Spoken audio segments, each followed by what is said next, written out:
حیفا گفتن زن در زمان پیغمبر صلی الله علیه و سلم بود. بسیار زن زیبا، مشهور است این قصه، بسیار زن زیبا که حتی مردم ضرب المثل زیبایی را با اون میزدن. اگر کدام زن و کدام جوان دختر زیبا را میدیدن میگفتن به حیفا مانند بوده است. بسیار زیبا بیش مشهور بود و بایهای زیاد خواستگارش آمدن، ازدواج نکرد. وقتی پیش پیغمبر صلی الله علیه و سلم آمد مسلمان شد، پیغمبر صلی الله علیه و سلم خواست که حبیب خدا مرا چند نصیحت بکن. مرا چند نصیحت بکن.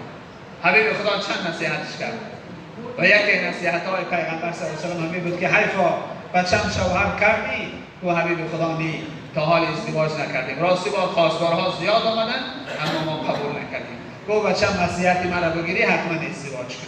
بهترین زن است که شوهر داره و خدمت شوهر میکنه و دعای شوهر میگیره. حبیب خدا وقتی این نصیحت را کرد، حیفا را زیرکی کرد. گفت حبیب خدا من در اختیار شما، هر کسی را که من میتی خطبه نکاح میخوانی من راضی هستم. حبیب خدا گفت حیفا خوبی ازدواج اختیار شخصی است، خودت یگان نفر انتخاب بکو، یگان خواستگاری آمد منقول کو بگی. گفت نه حبیب خدا شرط همین، من در اختیار شما، هر کسی را میخواهید من ازدواج کنم. حبیب خدا گفت وقتی مسیحیت این باشن همین سحر در بامداد اولین شده کسی مسجد را آمد ما نکاح تو را با او میخوانیم. نگفت که کسی که از همه بای باشد، نگفت که کسی ماشین داشته باشد، نگفت کسی وظیفه داشته باشد، نگفت کسی آبرو داشته باشد. گفت اولین شده مسجد کسی در آمد ما با همون موافق انشاءالله خطبه نکاح میخوانیم. گفت درست است پیامبر صلی الله علیه و سلم قبولش کرد. ببین زن با ایمان چگونه، زنی با حیا چگونه زن هست.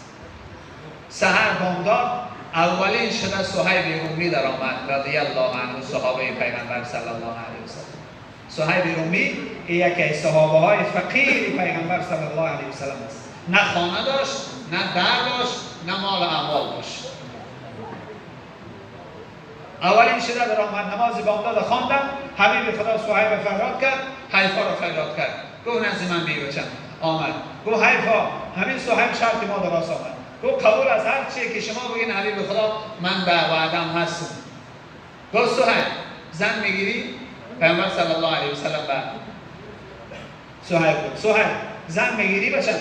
گفت حبیب خدا زن از کجا هست؟ برای زن پول در کاره، باید یا درزه پول باشه، مهری او را بتیم، باید مقصد معرکه ها و توی ها بکنیم امروز جوانهای ما. گفت حیفا صدا زد گفت حبیب خدا ما مهرانه پیشکی بخشیدیم، ما در مهر در کار نیست، ما از براس خدا بخشیدیم. صهیب اگر قبول کنن ما مهر بخشیدگی هستیم. گفت من مهرش تمام رسشاد شید. گفت خب مهر که تمام شده باشه قبول است، اگر آسان باشه مقصد بی مهر چقدر آسان است زنگیری، ما شرایط پول نداریم. خلاصه حبیب خدا صلی الله علیه و سلم نکاحشون خواند، خطبه نکاحشون خواند، نکاحشون کرد. گفت صهیب اکنون بگی همسر تو بره خانه. گوی حبیب خدا صلی الله علیه و سلم خانه چی؟ به کجای خانه؟ خود ما یک جا کده نمیتونستیم با این رسته رو بار کردیم. حیفا گفت حبیب خدا ما خانه داریم، خانه از ما.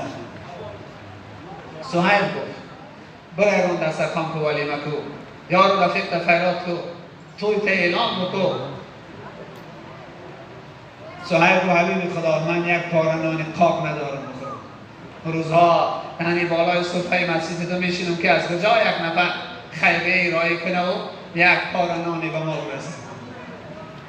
حیفا جوان مردی کرد، پهلوان زنک بود، دارا بود. گفت که حبیب خدا ولیمشم در رابطه ما ولیمشم میکنیم.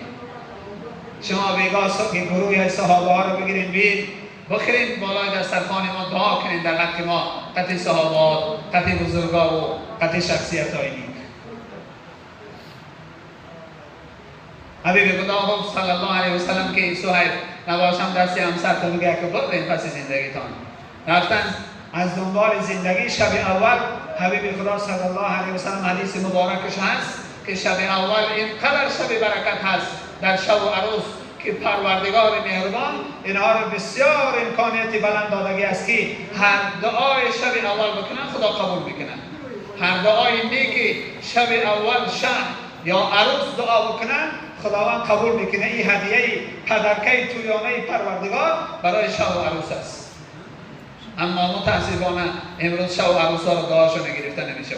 یک هفته نماز نمیخوان، بعضش مست در نکاح است. میشه رو دعای اینا رو بگید. حبیب خدا گفتن شما جوان پسرها، شما جوان دخترها نزد شب و عروس برین دعا بگیرید که دعای اونها شب اول و درگاه خدا قبول شونده است. صهیب با همسرش خانه رفتن.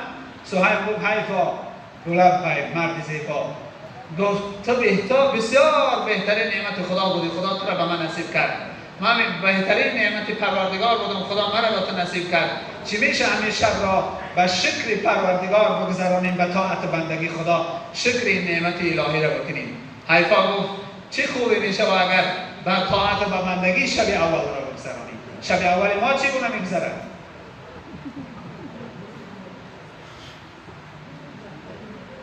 در دنیا گناهی نیست که در شب اول ما میگیم یک شب است، ما یک روز خرسنده داریم. جوانهای ما امروز این گناه شدن. ما یک روز خرسنده داریم، همه یک روز نکنیم، بله یک روز بکن، اما یک روزی است که خدا را خوشنود میکنیم یا شیطان را خوشنود میکنیم. در خرسنده خدا حاضر میشوند یا شیطان حاضر میشوند. تا صبح به عبادت خدا گذراندن. صبح پیامبر صلی الله علیه و سلم دمیدن صبح در مسجد ششتگی بود. جبرئیل امین پیام از جانب پروردگار آورد. نمازی بامداد خواندن. پیامبر صلی الله علیه و سلم جبرئیل خبر داد حبیب خدا پروردگار بزرگ پیام به دست من برای صهیب رای کرده. پدرکه تویانه صهیب و حیفا را روان کرده است. چی است پدرکشان؟ پدرکه امین است که این عمل این شب کردگیشان خدا همه گناهاشان بخشیده است. هیچ گناهی در نامه اعمالشان نیست. صهیب حبیب خدا بعد نماز فریاد کرد. گفت صهیب این شب چیکار کردی؟ گفت هیچ کار نکردیم، در رکعت نماز خواندیم، شکر خدا کردیم به این نعمتش. گفت چی کار کردیم؟ در این شب چی نوع خدا را شکر کردیم که پروردگار مهربان هدیه تویانه شما را روان کرد و شما تحفه روان کرد از پروردگار. جورات برات قالین آوردن، جورات برات پول آوردن، دسته گل آوردن، هدیه ها آوردن، اما پروردگار برای تو در شب توی هدیه روان میکنن. شب عروس باید بدانن این هدیه را. هدیه چی است حبیب خدا؟ صهیب پرسان کرد هدیه چی است؟ چی هدیه خدا روان کرده است؟ گفت هدیه پروردگار این است که پروردگار مهربان همه گناه شما را مغفرت کرد. حضرت صهیب دیگر در پوشاکش نمیخنچید، خست دوید سوی خانه. حبیب خدا گفت توکلت به خدا، دهک دعا بکنه دوید سوی خانه. دوید رفت حیفا را صدا زد. گفت همسر زیبا جای نماز مرا گفت جای نماز داد. گفت که مکافات الهی امشب به ما و تو همین خداوند گناه حق به من بخشیده بوده است. خوشا به حال تو آمیزنم که در زندگی من چنین برکت آوردی. جای نماز پرداخت و سرت از سجده. گفت پروردگارا این جسده که یک عمر خواهش میکردم که گناه ها منو ببخشی و از گناه پاک کن کنی. پروردگارا این جسد نو ای گناه پاک شده است، این جسد نو تازه شده است. خدایا دیگر نمیخوام ما رو دست کنی، امانت تر بگیر. پروردگار امانت تر بگیر. خداوند مهربان دعاش قبول کرد، امانت شد. حیفا را جای نماز پرداخت. گفت پروردگارا این عاشقی که صدق زد تو معشوق این دعا قبول کردی، خدایا منم میخوام دیگر آلوده گناه نکنم. پروردگار آلوده گناه شدن دیگر نمیخوام. خدایا امانت تر بگیر. خدا هر بر امانت شد. زنی خوب این از برادران عزیز، زنی صالحه این گونه در زندگی انسان برکت میارن که دنیا هم پاک قیامت هم پاک زندگی نیک داری. خداوند مهربان به ما و شما زندگی نیک نصیب روزی بکردن. جوانهای ما، دادرها و خواهرهایی که نیت ازدواج دارن، مقصد ازدواج دارن، پروردگار برایشان همسرای خوب موافق به یکدیگر پروردگار نصیب روزی کردن. جامعه ما را پروردگار پر از جوانهای نیک و پر از جوان پسرها و جوان دخترهای صالح و صالحه و با ادب و با اخلاق خدای نصیب روزی بکردن. اللهم صل علی سيدنا ونبينا محمد وعلى آله وأصحابه أجمعين برحمتك يا أرحم الراحمين.